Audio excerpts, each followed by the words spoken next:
கடவுள் அருள் டிவி நேயர்கள் அனைவருக்கும் உங்கள் தாம்பரம் வாராகி ஈசனேசன் சுவாமியுடைய நல்லாசிகள், வாழ்த்துக்கள். ஜெய் வாராகி, ஜெய் ஜெய் வாராகி. குரு பகவான் வக்ர நிவர்த்தி. இந்த 9 கிரகங்களில் முக்கியமான ஒரு சுப கிரகம் 8 பேர் உங்களுக்கு எடுத்தாலுமே கூட, வெளியில் இருக்கிறவங்க எல்லாம் உங்களுக்கு துரோகம் பண்ணாலும், வீட்டுக்கு வந்தீங்கன்னா மனைவி உங்களை அப்படியே அரவணைச்சி கொண்டு போனால் அதை விட ஒரு பேரின்பம் பெரு வாழ்க்கை எதுவுமே இல்லை. கல்யாணம் ஆகலை, வீட்டுக்கு வந்துட்டீங்க, அம்மா அப்படியே உங்களை அரவணைச்சிட்டு சந்தோஷமாக இல்லை, நான் பார்த்துறேன்டா என் புள்ளடா நீ அப்படின்னு அம்மா அப்பா உங்களை வந்து அரவணைச்சி கொண்டு போயிட்டாங்கன்னா அதை விட ஒரு பேரின்ப வாழ்க்கை. வெளியில் எவ்வளோ துன்பம் இருந்தாலும் வீட்டுக்கு வந்தால் ஒரு நிம்மதி இருக்கணும். அப்போ எத்தனை பேர் எதிர்த்து நின்றாலும் ஒருத்தர் உங்களுக்கு ஆறுதலாக இருந்தால் நீங்கள் வாழ்க்கையில் ஜெயிச்சிடலாம். இந்த தத்துவத்தை சொல்லக்கூடியது தான் குரு பகவான்.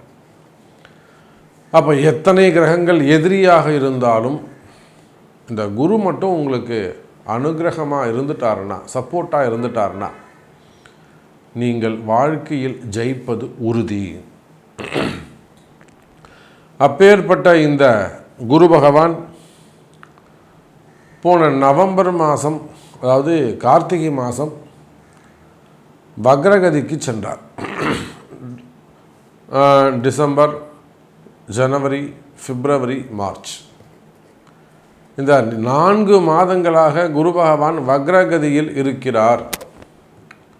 இப்போ நாம் பார்க்குறோம், உலக நாடுகள் அனைத்தும், நான் எல்லா இடத்துலையும் சொல்வது உண்டு, நாம் அதாவது பூமியில் ஸ்ட்ராங்காக இருக்கோம்னு நினச்சிக்காதீங்க. நாமளும் ஆகாயத்தில் வான்மண்டலத்தில் தான் நாம் இருக்கோம். பூமியில் இருக்கோம்னு அர்த்தம் கிடையாது. பூமி எங்கே இருக்குன்னா வான்மண்டலத்தில் அந்தரத்தில் தொங்கிக்கிட்டு இருக்கு. எப்படி மற்ற கிரகங்கள்லாம் சூரியனை சுற்றி வருதோ அதை போல் பூமியும் ஒரு பிளானட், அவ்வளோதான். நம்ம ஆகாயத்தில் அந்தரத்தில் தொங்கிக்கிட்டு இருக்கோம், இது மறந்துடாதீங்க. இந்த குரு பகவான் வக்ரமான இந்த காரணத்தினால் தொடர்ந்து பதற்றங்கள், போர் பதற்றங்கள், தேவையில்லாத போர் உருவாகியிருக்கு. இது அப்போது இஸ்ரேல் ஹமாஸ் போர் வந்தப்போ கூட இந்த பாதிப்பு ஏற்படலை. உக்ரைன் ரஷ்யா போர் வந்தப்போ கூட இந்த அளவுக்கு பாதிப்பு ஏற்படலை. ஆனால் இந்த குரு வக்ரமடைந்து சனியும் பெயர்ச்சி அடைந்த காரணத்தினாலே இந்த ஈரான் போர் வந்து எல்லா உலக நாடுகளுக்கும் பிரச்சனையாக போச்சு. பொருளாதார வீழ்ச்சி, தங்க விலை வீழ்ச்சி, வெள்ளி விலை வீழ்ச்சி, பெட்ரோலியம் ப்ராடக்ட், மெயினாக பெட்ரோலியம் ப்ராடக்ட்டு, கேஸ் சிலிண்டர் எல்லாமே தட்டுப்பாடு. இதெல்லாம் கூட பொருளாதார வீழ்ச்சியை கூட நம்ம சமாளிச்சுக்கலாம். ஆனால் அங்கே மக்கள் படும்பாடு, நம்ம இந்தியர்கள் அங்கங்கே போய் சிக்கலில் மாட்டிக்கிறாங்க. வளைகுடா நாடுகளில், ரஷ்யாவில், போர் நடக்கக்கூடிய இடங்களில், போர் நடத்தக்கூடிய நாடுகளில் நம்மளுடைய மக்கள்லாம் கஷ்டப்படுறாங்க. பொருளாதார அடிப்படையில், வேலை அடிப்படையில் அந்த ஊர் அதிகாரியுடைய பிடியில் சிக்கிக்கிட்டு பல சிக்கல்கள். ஃபோன் பண்ணும்போது தான் தெரியும் அவங்களுடைய ட்ரபுள் என்ன இருக்குதுன்னு சொல்லிட்டு. இப்போ இது எல்லாத்துக்கும் காரணம் இந்த குரு பகவான் வக்ரம்னு எடுத்துக்கலாமா? சரி. அப்போ இந்த குரு பகவானுடைய வக்ர நிவர்த்தி என்பது இண்டிவிஜுவல் பர்சனுக்கு மட்டும், ஏதோ உங்களுக்கும் எனக்கும் ஒரு ரூமில் உட்காந்துருக்க உங்களுக்கும் எனக்கும் மட்டும் இல்லாமல் உலக நாடுகளுக்கு, உலகத்துக்கே, இந்த பிரபஞ்சத்திற்கே இந்த குரு வக்ர நிவர்த்தி நன்மையை செய்யும். கண்டிப்பாக அவர் ஒரு இயல்பு நிலைக்கு திரும்பிட்டார்னா, இப்போ பாருங்கள், இந்த சனி வெளியில் போனது தான் பிரச்சனை. சனி பகவான் ராக விட்டு வெளியில் போயிட்டு குருவுடைய வீட்டில் உட்கார்ந்தாரு, எல்லா பிரச்சனையும் ஆரம்பம். அப்போது இந்த போர் வந்து ஒரு சீக்கிரமாக ஒரு நல்ல முடிவுக்கு வரும்னு நம்ம நம்பலாம். இந்த வக்ர நிவர்த்தி எப்போ நடக்குது? வாக்கிய பஞ்சாங்கத்தின்படி மார்ச் 19ஆம் தேதியும், திருக்கணித படி மார்ச் 26ஆம் தேதியும் நடைபெறுகிறது. அப்போது ஆல்மோஸ்ட் இந்த மார்ச் மாதம் எண்டில், பங்குனி மாதம் நிச்சயமாக இந்த குரு வக்ர நிவர்த்தி அடைஞ்சிருவார். அப்போது இந்த உலகத்துக்கே நன்மை நடக்கும்போது உங்களுக்கும் எனக்கும் ஏதாவது ஒரு நல்லது நடக்காதா என்ன? எவ்வளோ சிக்கல்கள் இருக்குது, அரசியல் பிரச்சனைகள் இருக்குது, அரசியல் எதிர்பார்ப்புகள் இருக்குது, குடும்ப அரசியல் இருக்குது, அரசியல் இல்லாத இடமே இல்லை இல்லையா? ஒரு வேலை செய்கிற இடத்துல கூட ஒரு அரசியல் இருக்கும். அவனை போட்டு கொடுப்பான், அவன் இவனை போட்டு கொடுப்பான், வச்சு செய்வாங்க.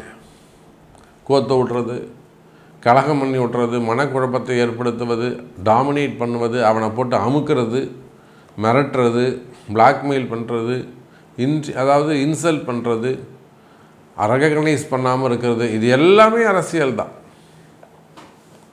அப்போது என்னெல்லாம் அரசியல் மாற்றங்கள் நிகழப்போகுது, குறிப்பிட்ட உங்களுக்கு நம்ம ராசிக்கு என்ன நடக்கும் அப்படிங்கிறத ப்ரீஃபாக பார்க்கலாம் பாருங்கள். அன்பார்ந்த கன்னி ராசி அன்பர்களே, கன்னி ராசிக்கு இந்த குரு பகவான் வக்ர நிவர்த்தி கட்டாயம் நல்லதை செய்யணும். நாங்கள் என்ன சாமி தப்பு பண்ணோம்? யார்? கன்னி ராசி அன்பர்கள் கேட்குறாங்க. நாங்கள் என்ன சாமி தப்பு பண்ணோம்? ஏன் எங்களுக்கு இந்த ஒரு கஷ்டம்? நாங்கள் எந்த தப்புமே செய்யலையே, எங்களுக்கு ஏன் சாமி இந்த கஷ்டம் வருது? ஒன்றுமே இல்லைங்க. எதை எடுத்தாலும் ஒரு காரிய தடை. கண்டக சனி இல்லையா சார்? சனி பகவான் சைடில் பார்த்தாலே தாங்காது. 3, 7, 11ங்கிறது அவருக்கு நேர் பார்வை. அதில் 7வது பார்வை என்பது சம சப்தம், ஈக்குவலாக. இப்போ நானும் நீங்களும் பார்த்துக்கிற மாதிரி, உங்களை நான் பார்க்குறது, என்ன நீங்கள் பார்க்குறது எப்படி நேர்கோட்டில் இருக்கோ அதை போல் நூல் பிடிச்ச மாதிரி கன்னி ராசியை சனி பகவான் பார்க்கிறார். நூல் பிடிச்ச மாதிரி பார்க்குறார். அதான் சொல்லினே, கொஞ்சம் சைடில் பார்த்தாலே நம்ம தாங்க மாட்டோம். நேருக்கு நேராக சனி பகவானை நின்று சந்திக்கக்கூடிய தைரியசாலிகளாக இருக்கக்கூடிய கன்னி ராசி அன்பர்களே, வாடா பார்த்துக்கலாம். ஒரு படத்தில் வடிவேல் சொல்லுவார், வாடா வாடா டே நீ அங்கே வாடா பார்த்துக்கலாம், தைரியமான ஆள்லாம் அங்கே வாடான்னு. அங்கே போன உடனே காலில் விழுந்துருவோம். அந்த கதை தான். அப்போ கன்னி ராசி என்பதிலே கண்டக சனி நடைபெற்று கொண்டிருக்குது. இந்த கண்டக சனியால் வாழ்க்கையில் பல கண்டங்களை சந்தித்திருக்கக்கூடிய கன்னி ராசி என்பர்களே, ஒரு நல்ல ஆரோக்கியமான உடம்பு இருந்திருக்கும், அந்த ஆரோக்கியம் போயிருக்கும். ஹெல்த் இஷ்யூஸு, எனக்கு 45 வயசு ஆகுது, இதுவரை நான் ஊசியே போட்டதில்லை, மாத்திரையே சாப்பிட்டதில்லை அப்படின்லாம் சில பேர் சொல்லுவாங்க. அவங்க எல்லாருமே கூட இப்படி தான் சின்னதாக கீழே விழுறது, அடிபடுறது, விபத்து ஏற்படுவது, வண்டி வாகனங்கள் அடிபடுவது, இல்லை வீட்டிலேயே அடிபடுவது, வீட்டில் இதேன்னு கீழே விழுறது, அடிபடுவது, மெயினாக சிறு சிறு விபத்துக்கள், ஒரு எலும்பு முறிவு, இல்லை ஒரு மேஜர் ஆக்சிடெண்ட்டு, வேலை செய்கிற இடத்துல, தொழில் செய்கிற இடத்துல, வண்டி வாகனங்களில், டிரான்ஸ்போர்ட்டில், இன்னும் ஏனைய இடங்களில் நடக்கக்கூடிய விபத்துக்கள். மெயினாக அப்போது கன்னி ராசி என்பர்கள் உடல்நிலை, ஆரோக்கியம், விபத்துக்கள் நிதானமாக நடந்து கொள்ள வேண்டும். மெயினாக உடம்பை கவனிங்க. உடம்பு என்னாச்சு பாருங்கள். பிரச்சனை இருக்கா? இன்னும் நீங்கள் கண்டுபிடிக்கலையா? தெரியவே இல்லை சாமி, ஆஸ்பத்திரி போகிற வரை அதுன்றாங்க இதுன்றாங்க, நிலையாக ஒன்றும் தெரியல. அப்போ உங்கள் ஜாதகம்தான் முக்கியம். ஜாதகத்தை வச்சு தான் உங்கள் ஆயுள் பாவம் எப்படி இருக்குது, ஏன் இப்போ தொடர்ந்து உங்களுக்கு மருத்துவ செலவு வருது, வீண் விரயம் ஏன் இப்போ ஏற்படுது, ஏன் இந்த மாதிரியான விபத்துக்கள் ஏற்படுது, உங்கள் ஜாதகத்துக்கும் இந்த விபத்துக்கும் என்ன சம்பந்தம், இதெல்லாம் உங்கள் பிறப்பு ஜாதகம் தான் பேசும். இப்போ இந்த மாதிரி ஒரு கெட்ட காலம் எப்போ முடியுது, நல்ல நேரம் எப்போ ஆரம்பம், இன்னும் எத்தனை நாள் இந்த மாதிரியான கஷ்டங்கள் இருக்கும், இதெல்லாம் உங்கள் பிறப்பு ஜாதகம் தான் பேசும். இந்த நிலையில் நடக்கக்கூடிய குரு வக்ர நிவர்த்தி ஒரு கடன் சுமையாக இருக்கலாம், கடன் பிரச்சனைகளாக இருக்கலாம்,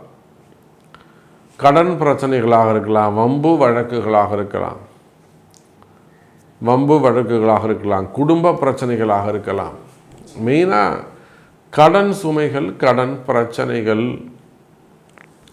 இந்த கடன் சுமைகள், கடன் பிரச்சனைகளில் கஷ்டப்படக்கூடிய கன்னி ராசி அன்பர்களே,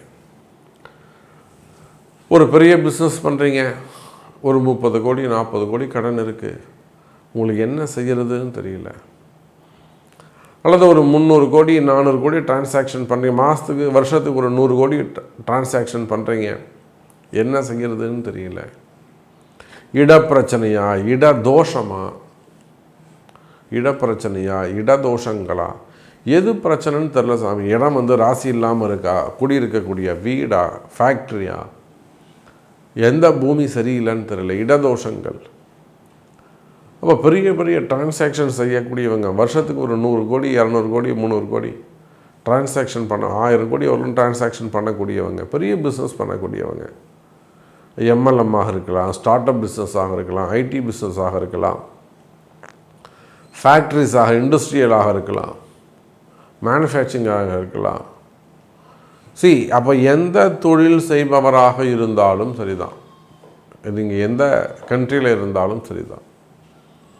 அதுபோல் வெளி மாநிலங்களில் பிஸ்னஸ் பண்ணக்கூடியவங்க, ஃபேக்ட்ரிஸ் கம்பெனிஸ் வச்சு நடத்தக்கூடியவங்க, பெரிய பெரிய அளவில் ஃபேக்ட்ரிஸ் வச்சு நடத்தக்கூடியவங்க, ஸ்கூல் காலேஜஸ் வச்சு நடத்தக்கூடியவங்க, ஹோட்டல் இண்டஸ்ட்ரி. கன்னி ராசிக்கு ஹோட்டல் இண்டஸ்ட்ரி நல்லா ஒத்து வரும் புதன். அதே போல் ஸ்போர்ட்ஸில் இருக்கக்கூடியவர்கள், மாணவ செல்வங்கள், அதே போல் அந்த அகாடமியில் வச்சு நடத்தக்கூடியவங்க, கிரிக்கெட் அகாடமி, பேட்மிண்டன் அகாடமிஸ் வச்சு நடத்தக்கூடியவங்க, ஐசிசி. அப்போ இது சார்ந்த ஸ்டேடியம் போன்ற இடங்களில் ஒர்க் பண்ணக்கூடியவங்க, பெரிய ஹையர் ரேங்கில் ஸ்டேடியம் அது மாதிரி ஒர்க் பண்ணக்கூடியவங்க, இல்லை ஓன் ஸ்டேடியம் வச்சு நடத்தக்கூடியவங்க. அப்போ ஸ்போர்ட்ஸு சம்மந்தப்பட்டவர்கள், கலைத்துறையை சார்ந்தவங்க, சினிமா துறை, எல்லா கலையும் அதில் வந்துடணும். கலைத்துறையை சார்ந்தவர்கள், அதுபோல் எஜுகேஷன் செக்டர்ஸ், ஸ்கூல் காலேஜஸ் இதெல்லாம் வச்சு நடத்தக்கூடியவர்கள், அரசியல் சார்ந்தவர்கள், ஆன்மீக பெரியோர்கள், திருப்பதி போன்ற இடங்களில் ஒர்க் பண்ணக்கூடியவங்க, ஹையர் ஆஃபீஸராக ஒர்க் பண்ணக்கூடியவங்க, ஒரு சேர்மன், புரியுதுங்களா, ஒரு சேர்மன் இல்லை அவர் வந்து ஒரு டைரக்டர். அப்போ இந்த மாதிரியெல்லாம் வேலை செய்யக்கூடியவங்க நீங்கள் யாராக இருந்தாலும், கண்டக சனியில் கஷ்டப்படக்கூடிய கன்னி ராசி அன்பர்களே, 10ஆம் இடத்தில் நடக்கக்கூடிய இந்த குரு பகவானுடைய வக்ர நிவர்த்தி கன்னி ராசிக்கு சிறப்பு. கன்னி ராசிக்கு நல்லா இருக்கு. 10ஆம் இடத்தில் தொழில் ஸ்தானத்தில் நடக்கக்கூடிய குரு வக்ர நிவர்த்தியால் நிச்சயமாக தொழில் சிறப்பாக இருக்க போது. நீங்கள் டாக்டர்ஸாக இருக்கலாம், ஹாஸ்பிட்டலாக இருக்கலாம், உள்நாடுகள் வெளிநாடுகள், டாக்டர்ஸு, ஹாஸ்பிட்டல்ஸு, ஆடிட்டராக இருக்கலாம். அப்போ இதெல்லாம் நீங்கள் வச்சு நடத்துபவர்களாக நீங்கள் இருப்பீர்களே. ஆனால் நல்ல நேரம் பிறக்குது. இந்த குரு பகவான் வக்ர நிவர்த்தி நன்மையை செய்கிறது. அப்போது உங்களுக்கு என்ன கஷ்டம், நீங்கள் எங்கே இருந்தாலும் உங்களுக்கு என்ன கஷ்டம், உங்களுக்கு என்ன கஷ்டம் தீரணும், அதுக்கு உங்கள் பிறப்பு ஜாதகம்தான் பேசும். பிறப்பு ஜாதகத்தை கொண்டு அதற்குரிய வழிபாடுகளை கண்டறிந்து செய்யுங்கள் கன்னி ராசி அன்பர்களே. அதே போல் திருமணங்கள், அப்போ எந்த ராசியானாலும் திருமணங்கள் மெயின் ரொம்ப முக்கியம். ஒரு வாழ்க்கை ஃபுல்ஃபில் ஆகணும். அது ஆணாக இருந்தாலும் பெண்ணாக இருந்தாலும் கல்யாணம் ஆனாதான் அவனுக்கு வாழ்க்கைக்கு அவன் பிறந்ததுக்கு ஒரு அடையாளம். அது பெண் குழந்தைகளாக இருந்தாலும் சரிதான். ஆம்பளை பசங்க பொம்பளை பசங்க கல்யாணமே வேணும் அப்படிங்கிறது இதெல்லாம் சாமர்த்தியம் கிடையாது, திறமை கிடையாது. கல்யாணம் ஆனாதான் உங்களுக்கு ஒரு அடையாளம், பிறந்ததுக்கு ஒரு மரியாதை, ஒரு அர்த்தம். அதில் 2வது திருமணங்கள், முதல் திருமணம் முடிஞ்சு குழந்தைகள் இல்லை, 38 வயசாது 40 வயசாது, எப்படி அமைச்சிக்கிறதுன்னு தெரியல, ஜாதகம் பார்த்து சொல்கிறோம்னா அப்போ நீங்கள் சொல்கிற பேச்சை கேட்கணும். குரு வக்ர நிவர்த்தி அடைந்துள்ளது. முதல் திருமணம், 2வது திருமணத்துக்கான காலம், நல்ல வாழ்க்கை அமைய போது. மிஸ் பண்ணிடாதீங்க. நீங்கள் தயவு செஞ்சு மிஸ் பண்ணாதீங்க. அலட்சியமாக இருக்காதீங்க. ரொம்ப கேர்ஃபுல்லாக காது கொடுத்து கேளுங்க. முக்கிய இம்பார்ட்டன்ட் கொடுங்க. உங்களுக்கான பரிகாரத்தை அறிந்து செய்யுங்கள். உங்களுக்கான பரிகாரம் என்னன்னு கேட்டு செய்யுங்க. சார் இது ஒரு நல்ல நேரம், குழந்தை இது ஒரு நல்ல நேரம், நிச்சயமாக திருமண யோகங்கள் கைகூடும். இல்லை அந்த குரு பகவான் வக்ர நிவர்த்தி என்பது அவ்வளவு ஒரு சிறப்பு. அதே போலத்தான் குழந்தை பாக்கியம். குழந்தை பாக்கியம் கைகூடும். குரு தானே சார் வேணும், வீரியம் அவர் தானே சார், நன்மை அவர் தானே சார். குரு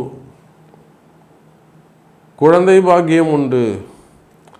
ஆனால் இந்த குழந்தை பாக்கியத்தில் ஏதேனும் தடைகள் இருக்குது, 6 வருஷமாக இருக்குது, 8 வருஷமாக இருக்குது, 10 வருஷமாக இருக்குது, அதுக்கு கணவன் மனைவி இருவருடைய ஜாதகம் முக்கியம்.